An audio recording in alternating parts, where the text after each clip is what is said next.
Assalamu alaikum and welcome to our continued focus of Women's Month on An Nur the Light. Young Muslim women have certainly been showing their mettle on this show, and this week is no different. Razia Adam has entered what is known as a man's world, the mining industry, and contributed to changing it. We traveled to Sasolburg and brought you her story.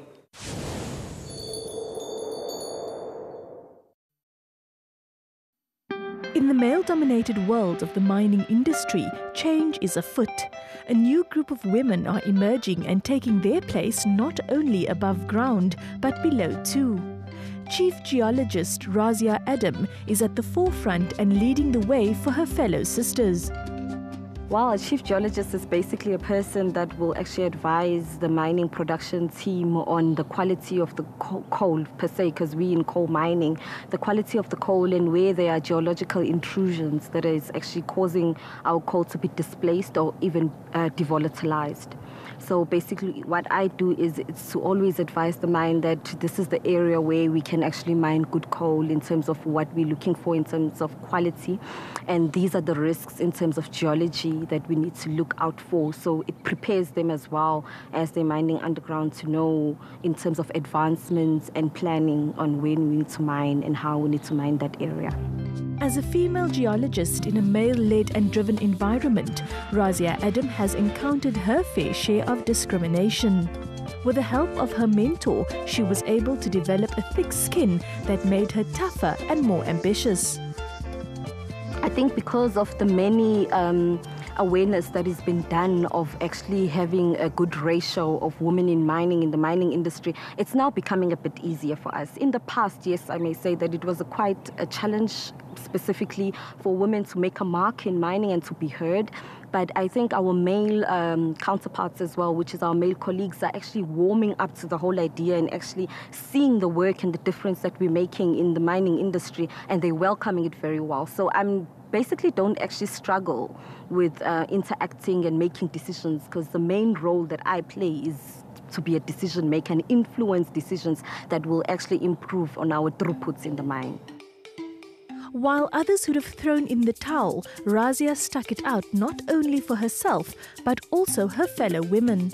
She organized the Women in Mining Forum to find out where some of the problems lay and how it could be addressed. One of the very first challenges was how unfit and overweight women were, and Razia immediately set about making changes. The first time I went to a boot camp for a fitness test, I failed it. Then I was given a second chance. I failed it again. That's when we were given a chance to a boot camp.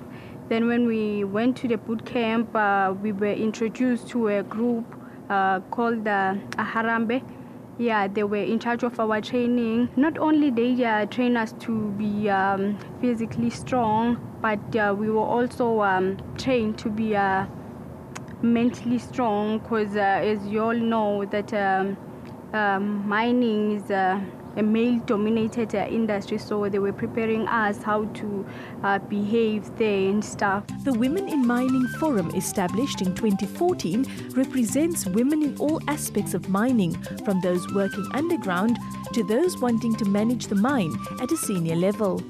I've actually worked in quite a few mining houses before I joined Sasol Mining, and one of the things that I actually realized when I was working in the different types of mining houses is the women in mining forums, that we don't have much forums for those women, especially women on the outside that are not specifically in the mines. I then said, okay, let's start up a women in mining forum within Sasol. So we then took it up with our vice presidents in HR, and then we formed a women in mining forum, where we actually look at what is the issues that we're having internally as women and in terms of career growth.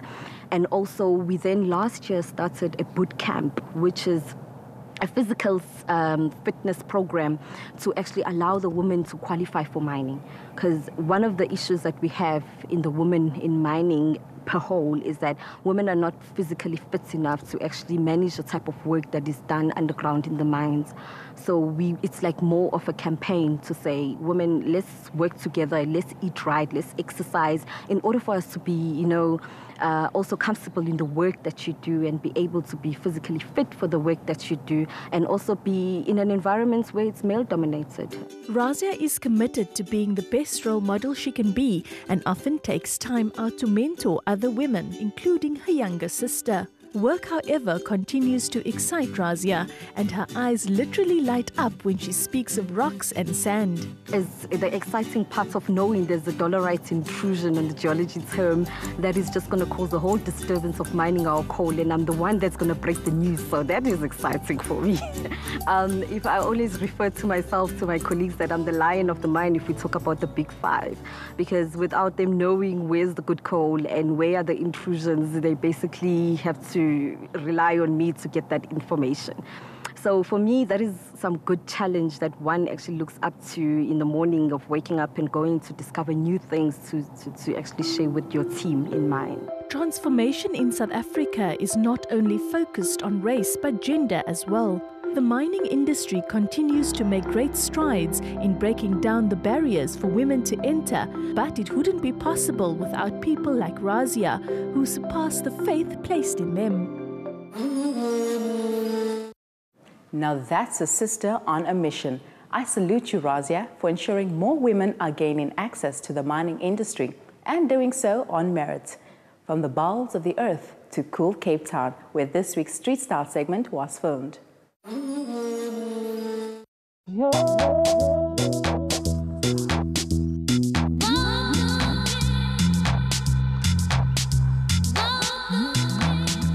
Style to me is an expression of yourself. It's really about how you're feeling and what you want to tell the world about yourself. A person's personality will be reflected in how they dress. Obviously, I'm a street style photographer, so I look a lot at style, detailing of style, what's coming in, and so forth. It's actually just grown in the past, I'll say 2 years. My style is influenced by everyday things, but most importantly, how I feel on the day. What the street style photographer do is they basically go around looking for people that's dressed well on the street, basically, and just start capturing and anywhere like events and where people dressed like really nice. The outfit I'm wearing today is influenced by my sister-in-law, who actually bought it for me. The colors really pop, and something about the punchy colors really stood out for me. And I paired it with a simple black open-toe shoe and a simple black blazer, because it's obviously sleeveless, so trying to cover all my bases. Today's style, I'm wearing the Adidas Superstars. I got on a crop jeans, which I bought. I like the color that goes with white. And then a simple baseball Adidas jacket and a straight peak cap, which is also a big trend at the moment. I put Islam first in everything, every aspect that I do. If I wake up, Islam, before I go, when I go to sleep, Islam is all around me. It can be challenging being a Muslim woman and adhering to certain restrictions, but especially in the summer when it's hot, you can't necessarily show your legs or your arms.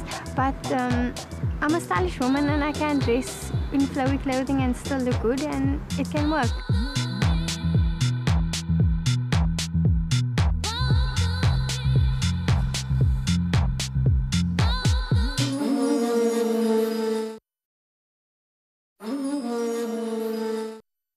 These stylish young men and women are truly innovative in their choice of clothes and keeping it within the boundaries of Islam. I would like to thank each and every one of you for your contribution to our social media pages and encourage you to let your friends and family like our Facebook page, follow us on Twitter, and post your pics on our Instagram account. Another woman whom we featured before but continues to push the boundaries of aviation is Fatima Jakut.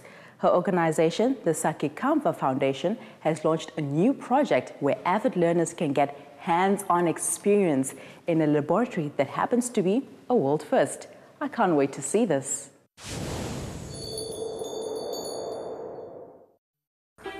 world's first science, technology, robotics, engineering, aerospace and mathematics laboratory, better known as the STREAM Laboratory, has opened its doors in Cape Town. A brainchild of the Sakikamfa Foundation, the STREAM Laboratory is set to open up career paths in these fields to children from all walks of life. The STREAM Laboratory is a hub to create interest and nurture the talent of the youth in the science, technology and engineering. We want to create a hub that is dynamic in its thinking, in its development of the youth, and also in creating a world first. With that in mind, the foundation was started so that our youth can also get the opportunity to fly and be exposed to opportunities. There's so many opportunities that our country offers, but it's just being at the right place at the right time. And Sakikamfa hopes to create the opportunities for the young people. Based at the Cape Academy for Maths, Science and Technology, the STREAM Laboratory is open to all students. Working with young people who have not been exposed to these fields and career paths is key to making the project a success. Cape Academy was started in 2004 in response to a challenge by the then President Mbeki to the 9 premiers to do something to increase the output of learners with mathematics and science as subjects. The STREAM Laboratory is a joint venture between the Cape Academy, the Sakikamfa Trust, Lions International and Lions Cape Town, specifically Newlands Lions, as well as the South African Pilots Association, the South African Astronomical Organization, and some business people who invested money into getting the lab up and running as it is. The purpose of the center was initially to rebuild the aircraft, showcase it to learners or to the youth and children. We also know that the aviation industry is and the whole aerospace industry is very underexposed. So creating a center like this gives not just interest in aviation, but science, technology and engineering. The school is situated in a very affluent area. However, the learners at the school are from disadvantaged backgrounds. We do encourage everyone who is interested and has talent to come and visit the center. It's an opportunity for the youth, no matter what their background is. The Sakikamfa Foundation, established by SAA pilot Fatima Jakut in 2010, has been hosting aviation awareness workshops and creating opportunities for the youth since inception. The launch of the STREAM Laboratory this year garnered much support for their cause.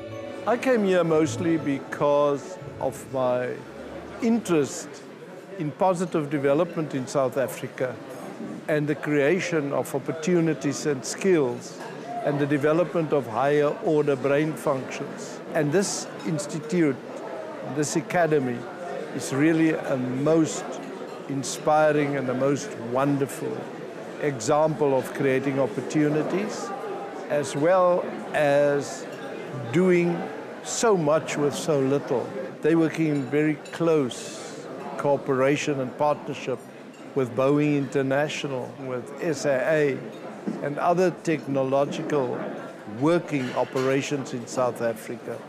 And when we talk about the future, there's no better future than to develop our young people. South Africa is a country with so many opportunities. On us, as the general public, we must encourage that and sponsor it so that we give these young people the opportunities they deserve. Fatima managed to secure an old aircraft, and with the help of the students, the aircraft was rebuilt and turned into a flight simulator. The lab also houses a host of hands-on experiences to make the world of aerospace come alive.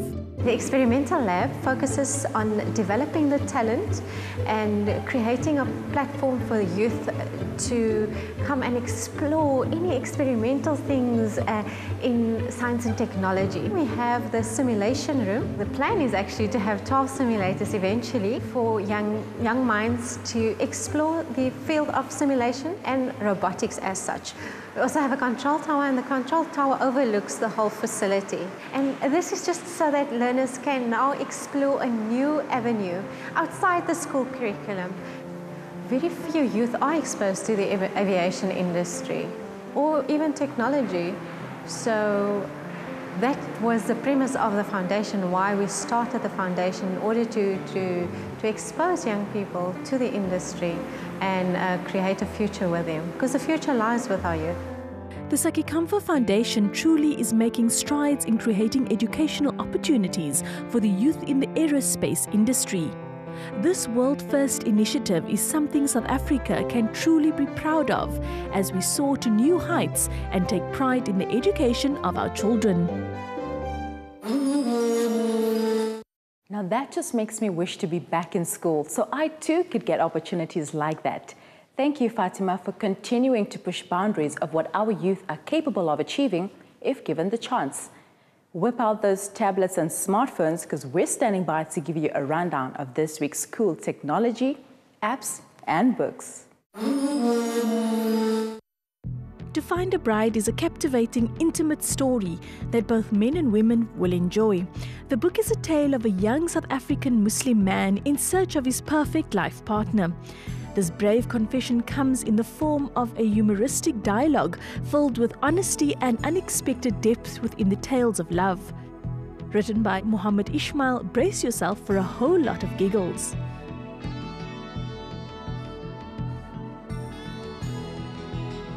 Torchbearers, Scholars of Islam is a great application that draws knowledge from the greatest Islamic scholars in history. The user-friendly interface allows you to easily access their precious notes from the time in which they carried the torch of Islam, so that you can do the same. Step into the future with a sleek laser projection keyboard. This device connects easily to your computer in a few simple steps using the Bluetooth function. Once you've connected, the keyboard is immediately ready to use. You're able to type away on the key projected on the surface of your desk, which responds effectively with functioning that can easily be compared to a touch screen. This impressive display also has the ability to sync with various devices like your smartphone or tablet, and is small and portable so that you can take it with you wherever you go.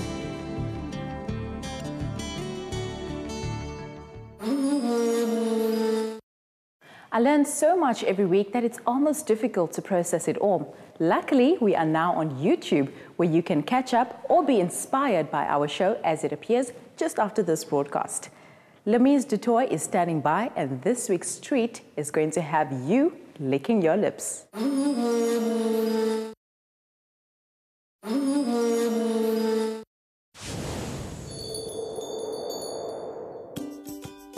I'm in Ridgeway, Johannesburg, and I'm going to be meeting a multi-talented lady called Saliha Bamji.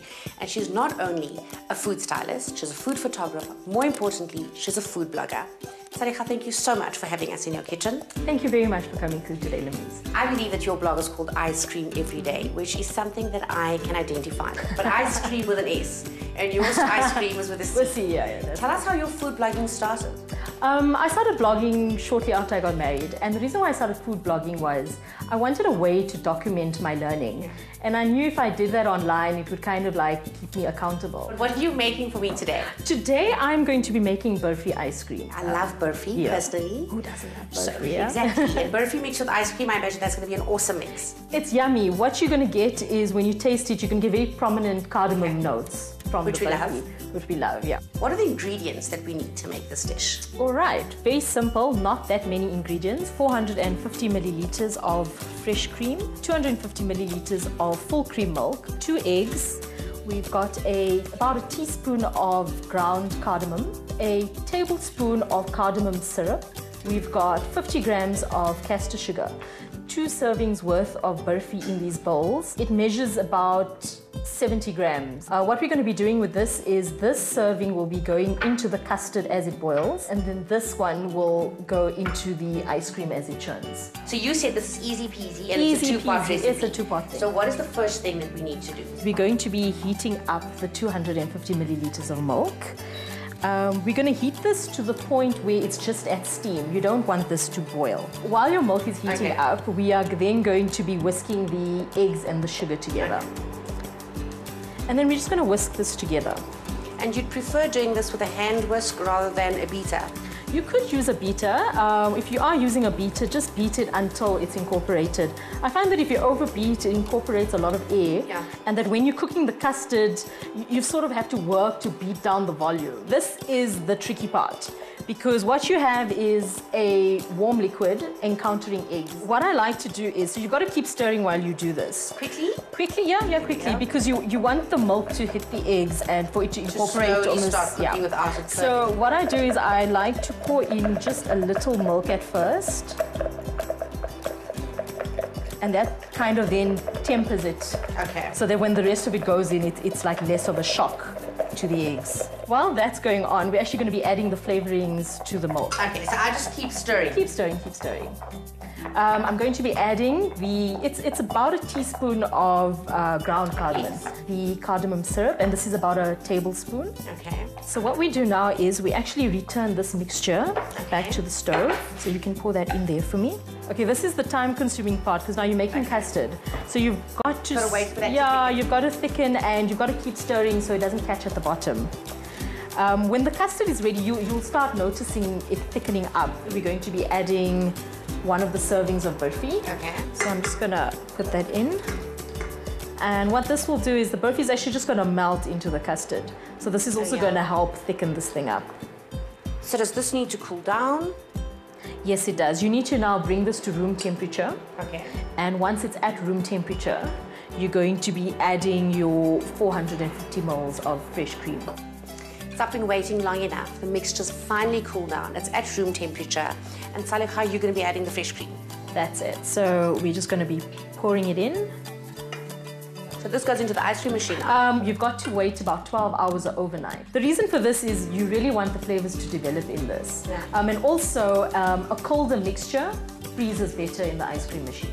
So because this is TV, and more so because I hate waiting for food, we've cheated, and this has been in the fridge for 24 hours. So all we're going to do now is pop it into your ice cream machine. How long does this need to be in the ice cream machine? I normally churn it until the machine stops on its own. So it could take a while. It could take about 20 minutes sometimes. Okay.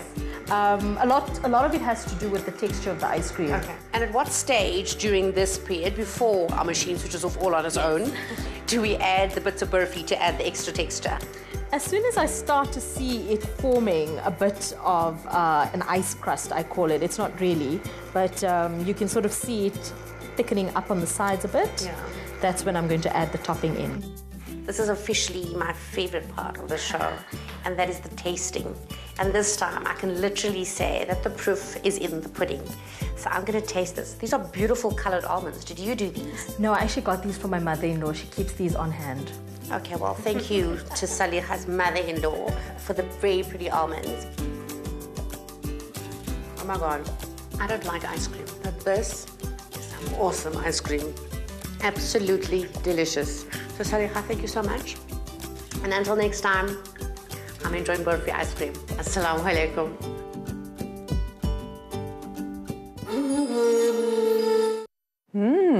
That looks delicious. I think I'm going to get Sal's details and contact her as soon as I get home, so I too can taste some of that amazing ice cream. It is time for us to go, and while I'm going to miss you, I know I can count on you being here next week, same time, same place. From me, Maria Mukwanda, Salang Hantle, Assalamu alaikum.